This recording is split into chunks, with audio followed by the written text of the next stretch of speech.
So you're also writing Superman, Night Terror Superman, which I have a question. Actually, I'm very curious about this. Right. So obviously, Superman is literally godlike, and when early on, like, what could he be afraid of? Like, what does he have nightmares about when he sleeps?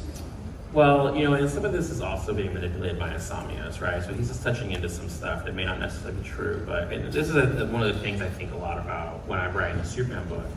And we talked about this a little bit in the first issue, and it's something we'll talk about later in the year and next year with Superman.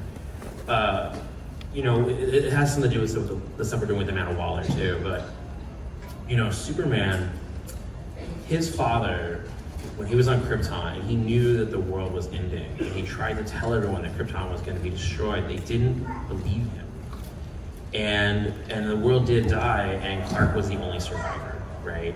And so now Clark's on Earth, and I think there's a part of him that is, can I do what my father was not able to do? Like, if the world was ever in actual danger, would I be able to convince people it's in danger? Can I do the thing my father couldn't do? Was that? For y'all. Oh, I know, it's very dramatic. Yes. Can you see Perfect timing. That was timed, I promise. But it's something I think about a lot with him, of this idea of, can I save everyone? And I think that's something he does worry about sometimes, is, can I save everyone? And it's something we're dealing with in the book about how, in a lot of ways, saving someone means more than just saving their, catching them when they're falling. It can mean much more. And that's some of the stuff we deal with Lex Luthor, where there's that scene in the first issue of Superman where he's basically talking to Lois, and he's like, I feel like Lex is the only person that I wasn't able to save. And that's been part of the book, is him trying to save Lex Luthor from himself. And so I feel like that is something that Clark does deal with a bit, is, can I save everyone? But then thinking about his own father and thinking, my father wasn't able to convince everyone. Could I convince everyone? Powerful. Yeah. I have a lot of my own fears in this one, actually. Like, I put some of my own stuff into this one particularly.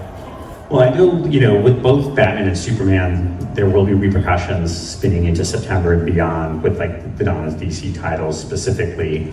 What can you tell us, obviously, as the lead writer on Superman, what repercussions will we see?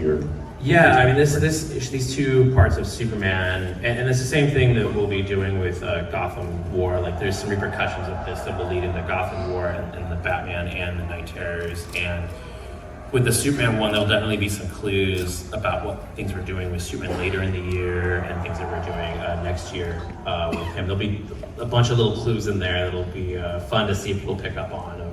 There's a moment where the Super Reaper is talking to Superman, and he essentially warns Superman about something that's coming next year. I probably shouldn't have said that, but that might be too much of a spoiler. Check out number 2 on sale August 15th. But even then, with Night's End, Night's End has some massive repercussions in it. Like we said, some of those will lead into Gotham War, and then some will lead to other things I'm not allowed to talk about, but there'll be pretty massive repercussions in Night Terrors.